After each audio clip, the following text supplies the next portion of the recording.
বর্তমানেও আছে, ভবিষ্যতেও থাকবে।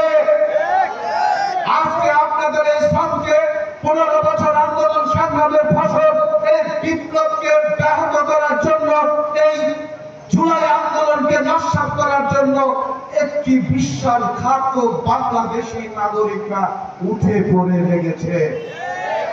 তারা মিথ্যা কথা দিয়ে বেড়াচ্ছে।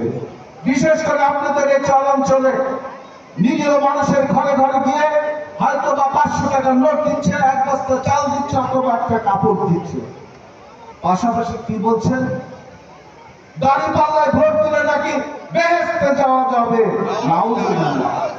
আপনারা কি এটা বিশ্বাস করেন? যারা মুসলমান, আপনারা কি বিশ্বাস করেন একটা মানুষ আর একটা মানুষকে বেহেশতে পাঠাতে পারে? আজকে এরা 71 সালে ষড়যন্ত্র করেছে।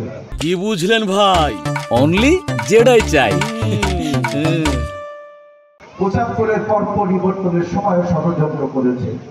এই জুলাই আন্দোলনের 5 তারিখের আগস্টে তারা নিজেদের স্বার্থ উদ্ধার করার জন্য ভিন্ন ষড়যন্ত্র লিপ্ত।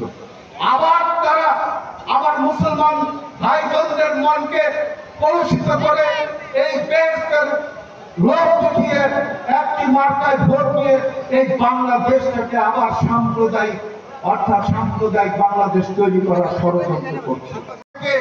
বলিষ্ঠভাবে এই ইসলামকে বিক্রি করে যারা রাজনীতি করে, ইসলামকে নিয়ে যারা ব্যবসা করে, তাদের বিরুদ্ধে এই চর থেকে ঘরে ঘরে আমরা দুর্বার আন্দোলন গড়ে তুলব না?